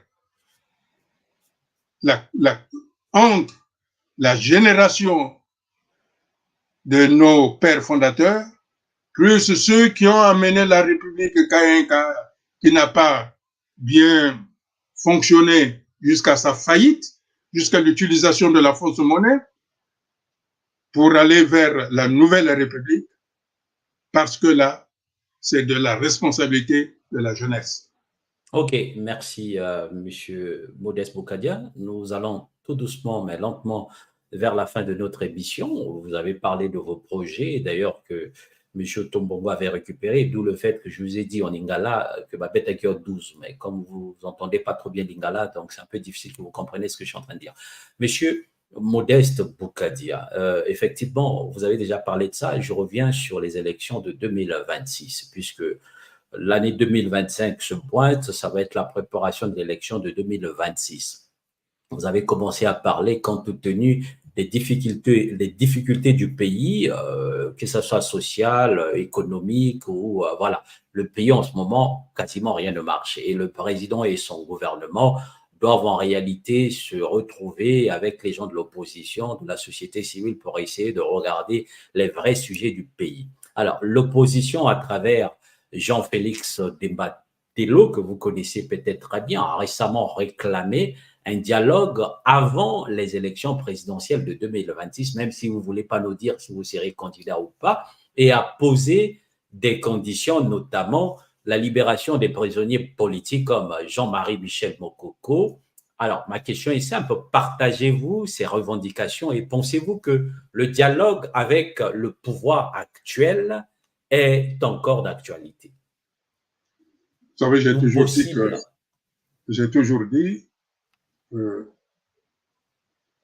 je demande, et je suis toujours dans cette perspective-là, de la conférence internationale, pour des questions de sécurité, on ne pouvait pas faire autrement que d'être avec le pouvoir.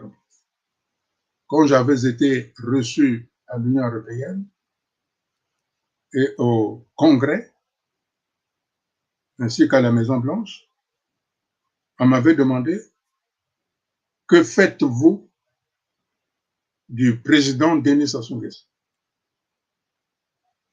Des Congolais qui étaient avec moi pensaient qu'il fallait l'écarter.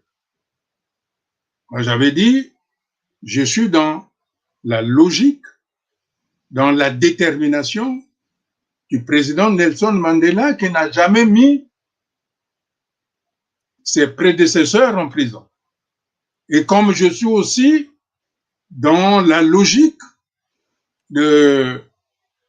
du Chili, où Pinochet est mort dans son lit.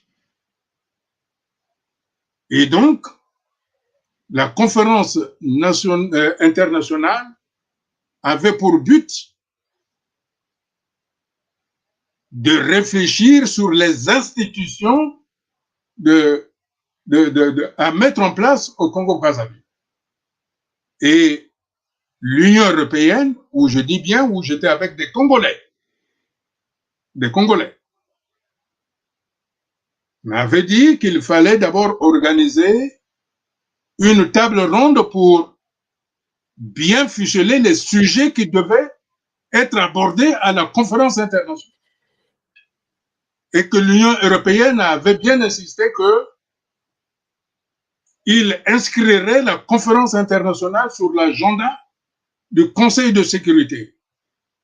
À cette époque, Madame Nikki Haley, qui était ambassadeur des États-Unis d'Amérique au niveau de l'ONU, avait cautionné cette vision-là. Je redis bien que j'étais avec des Congolais. Malheureusement, au sortir de là, ces Congolais ont vu en moi que je favorisais, que je travaillais pour M. Sassou Nguesso.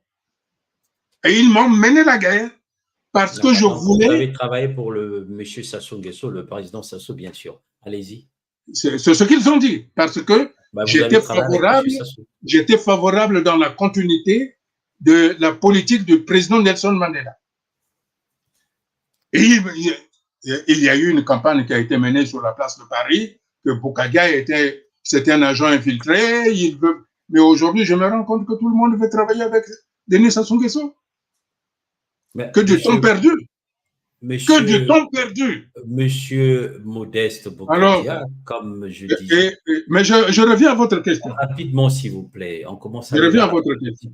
Vous savez, moi, je ne suis pas pour ces dialogues, ces concertations après chaque scrutin.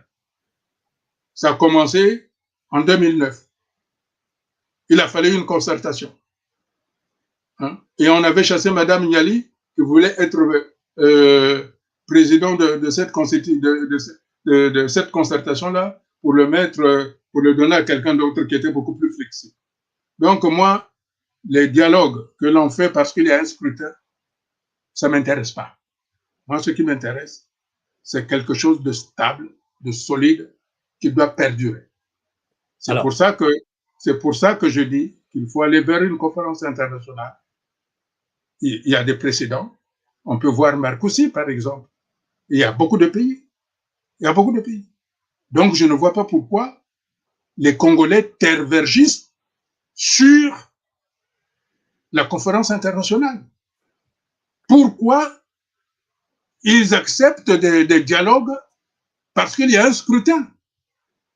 Nous devons mettre en place une rencontre qui doit graver dans du marbre les institutions de la République.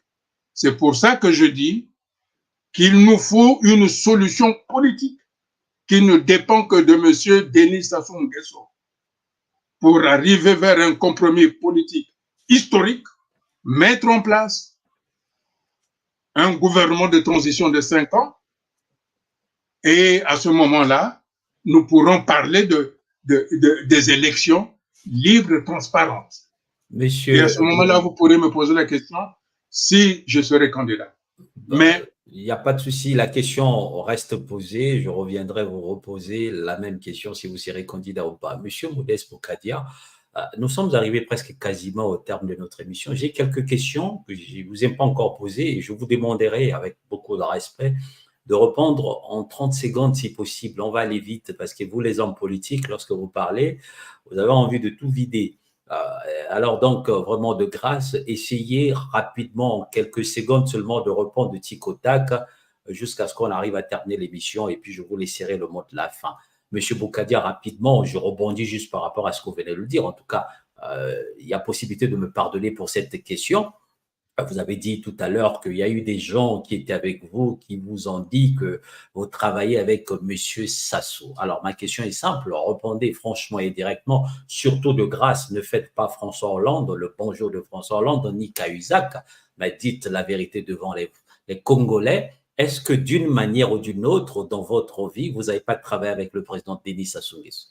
Non, je n'ai jamais travaillé avec Denis Sassou Nguesso. Alors, monsieur Modeste Bokadia, Jean-Félix Dembatello a aussi dénoncé, il faut le reconnaître, voilà, il y a aussi un autre problème au niveau du Congo-Brazzaville concernant le recensement. Donc, ce monsieur Dembatello a aussi dénoncé un recensement faussé et une campagne prématurée. Apparemment, la campagne présidentielle aurait déjà commencé au sein du PCT. Selon vous, ces conditions rendent-elles vraiment impossible la tenue d'élections démocratiques en 2026 ou pas? Est-ce que réellement, en regardant le recensement apparemment qui est biaisé selon l'opposition, et on sent déjà que le parti au pouvoir commence déjà à faire campagne, on ne sait pas dans ce parti qui va être candidat, est-ce que c'est le président actuel ou quelqu'un d'autre, mais on sent, on pressent, en tout cas selon ceux qui sont à Brazza, ça a presque commencé. Vu le recensement, est-ce que selon vous, réellement, la tenue de l'élection présidentielle de 2026 sera-t-il possible?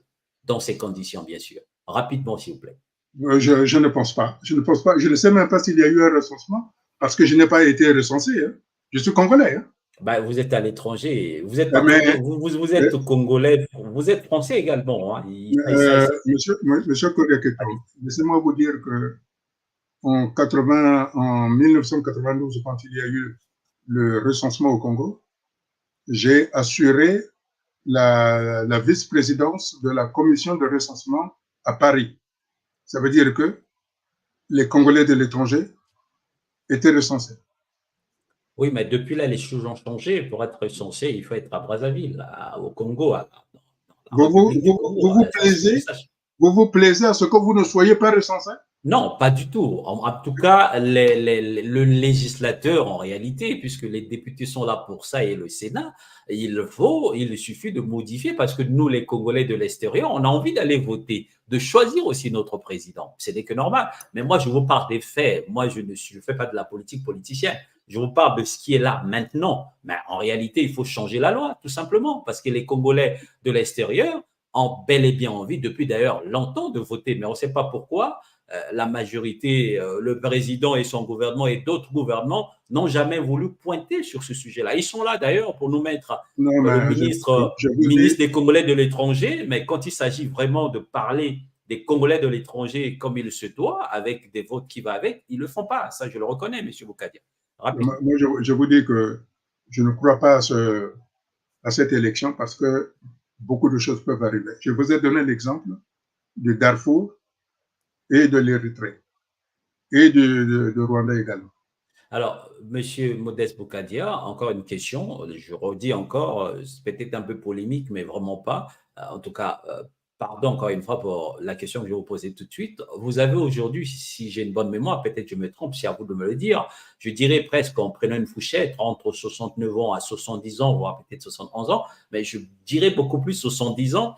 Pensez-vous sérieusement avoir encore l'énergie et la légitimité nécessaire pour diriger le Congo, sachant que beaucoup pourraient estimer, je parle de beaucoup, peut-être pas moi, parce que je vous trouve poignant, efficace et tout, mais beaucoup des Congolais pourraient estimer que votre temps est révolu. Vous savez, ceux qui ont dirigé le Congo, ils avaient 26 ans. Hein. Vous voyez où ils ont amené le pays? Vous voyez où ils ont amené le pays? Donc, je ne pense pas que l'âge faisant. D'ailleurs, je suis fier de mon âge. J'en suis fier. Je suis heureux. Parce que moi, au moins, je suis arrivé à cet âge-là. Mais combien de jeunes gens on a sacrifié? Combien? Combien de jeunes gens ont eu la chance d'avoir l'expérience que j'ai dans tous les domaines? Moi, mon objectif, c'est d'amener le Congo à franchir une étape. C'est ça ce qui compte.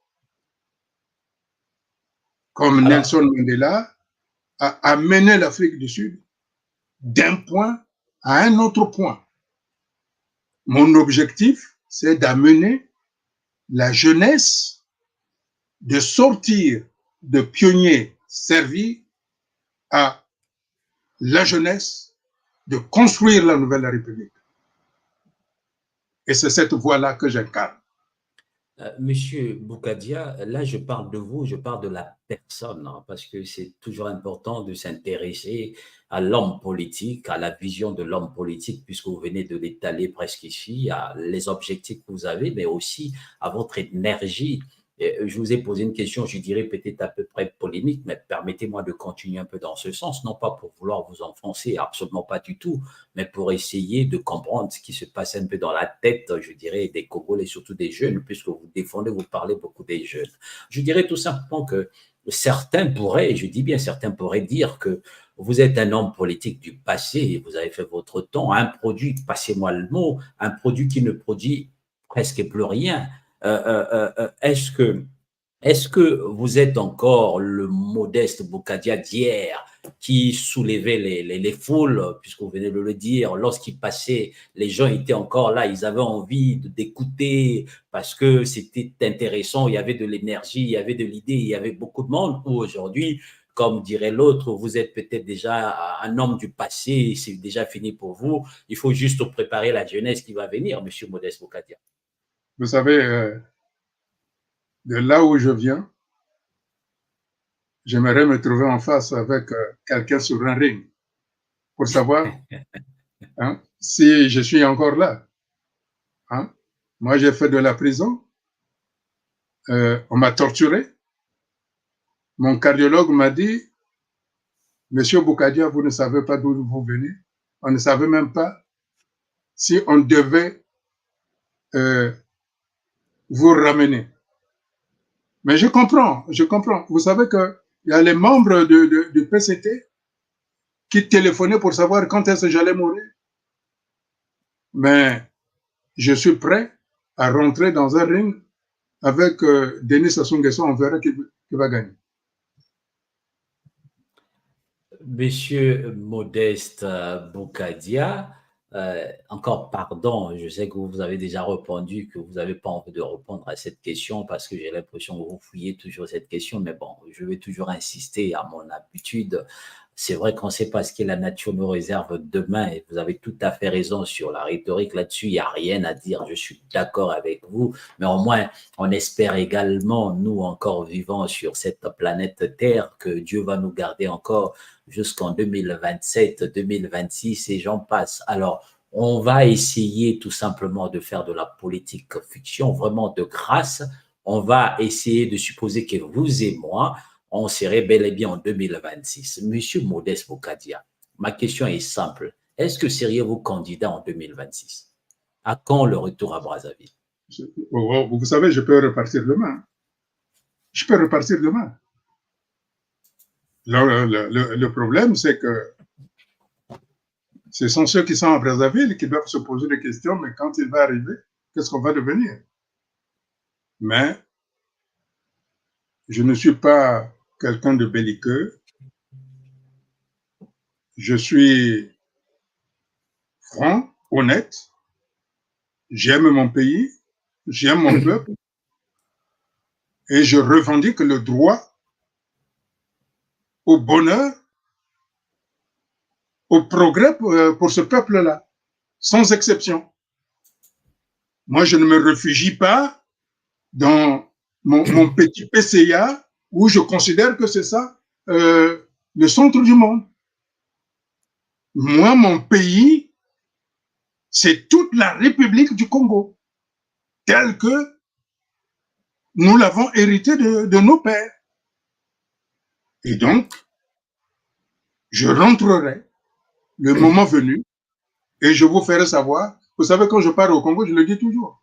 Je donne mes numéros de vol, de places, ainsi de suite. Donc, dès que je serai Candidat, prêt, déclaré candidat à l'élection présidentielle de 2026. Donc, d'ici 2025, vous rentrerez pour battre campagne déjà.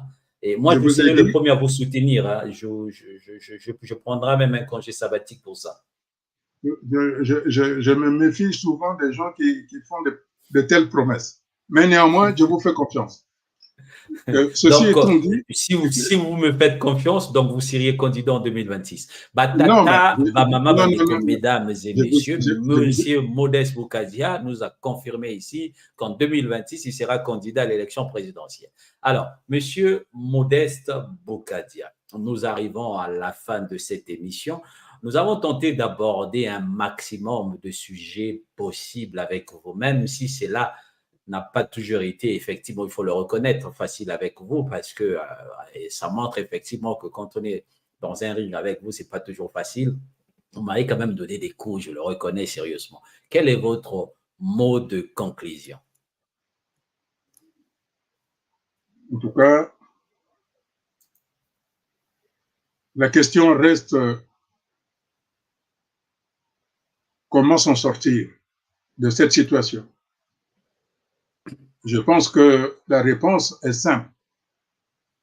C'est la jeunesse qui doit être le moteur de la reconstruction du pays. Et que un pays où la jeunesse est immobile, c'est un pays qui est voué à une mort certaine. Or, vous les jeunes, vous êtes 70% de la population. Nous garantissons, je garantis que lorsque le compromis politique historique sera mis en place, qui sera suivi d'une transition de 5 ans, notre priorité sera la construction des écoles de formation, des instituts de formation professionnelle, sera la désimmigration pour que tous nos enfants, tous ceux qui sont à l'étranger, puissent rentrer et exercer un métier et enfin lancer une politique agressive d'investissement multiforme pour créer des entreprises. pas des entreprises familiales, mais des entreprises qui seront à la disposition des Congolais, de la jeunesse congolaise. Et enfin, nous nous engageons également à apurer la dette sociale d'abord et ensuite mettre en place des partenariats dynamiques, respectueux et ambitieux avec l'Occident. C'est pour ça que il faut avoir l'espoir. Il faut regarder demain parce que c'est vous les jeunes, c'est entre vos mains que demain, que le futur du Congo repose. Je suis convaincu que ceux qui me connaissent, ceux qui m'ont suivi, savent que nous sommes capables d'amener le Congo dans une nouvelle orientation. C'est aux hommes politiques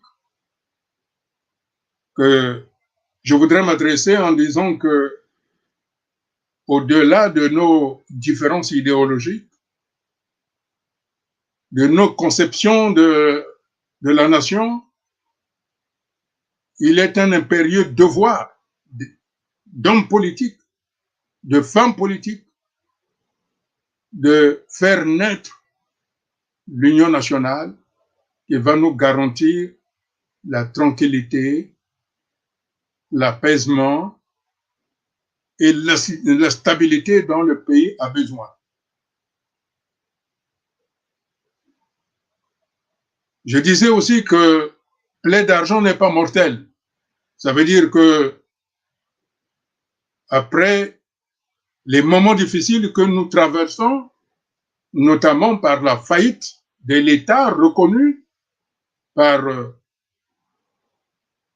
le Sénat et l'Assemblée nationale et par Anatole Koliné-Makosso,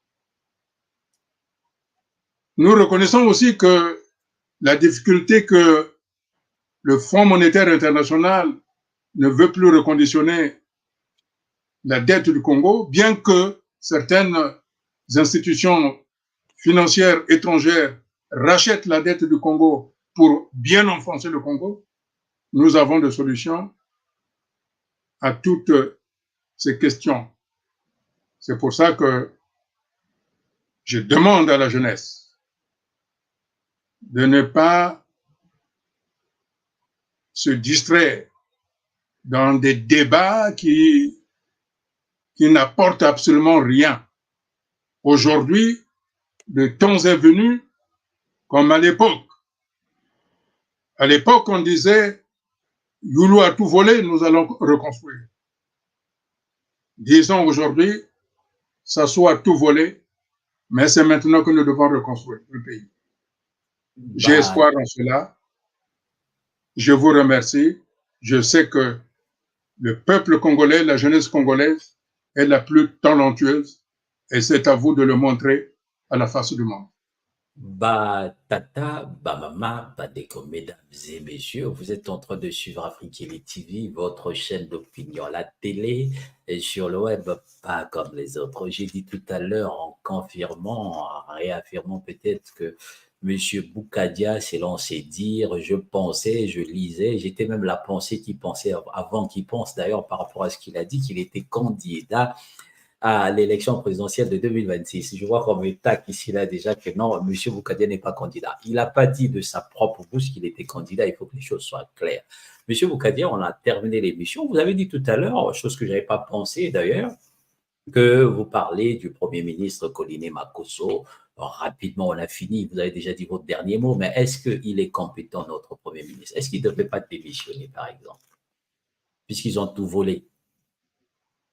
Non, moi je pense que nous avons des défis économiques à surmonter. Et nous sommes partis d'un malentendu historique que le président Youlou avait tout volé. Nous nous trouvons devant une histoire qu'aujourd'hui, on a des vrais détrousseurs de trésors publics. Mais qu'à cela ne tienne, nous devons dépasser cela pour construire véritablement la nouvelle République.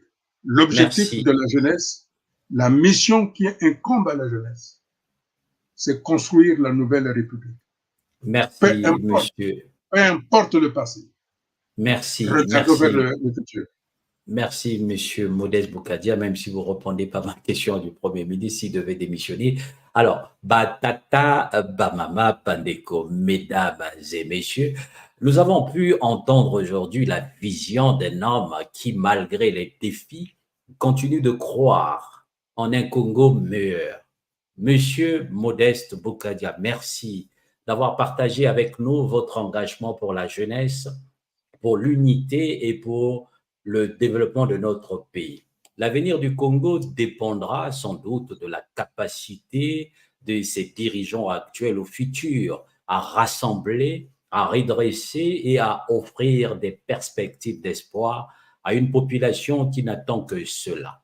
Batata, Bamama, Bandeko, mesdames et messieurs, Afrique TV, votre chaîne d'opinion, ici, vous avez la parole. La télé sur le web, pas comme les autres. Une télé libre d'expression, d'observation, d'analyse, de dénonciation, de critique et d'enquête. Pour un média indépendant, soutenez-nous pour qu'on ne nous taxe pas qu'on est du Parti congolais du travail ou du PCT de la majorité présidentielle, ni lorsqu'on reçoit les gens de la majorité qu'on ne nous taxe pas qu'on est à l'opposition avec M. Modeste Boukadia. Donc, soutenez-nous en vous abonnant massivement à votre chaîne d'opinion. Quant à moi, je vous retrouve dimanche, même heure, mais surtout, restez attentifs sur les éditos politiques d'Afrique TV et on se dit à très bientôt. Au revoir et à bientôt. Au revoir, monsieur.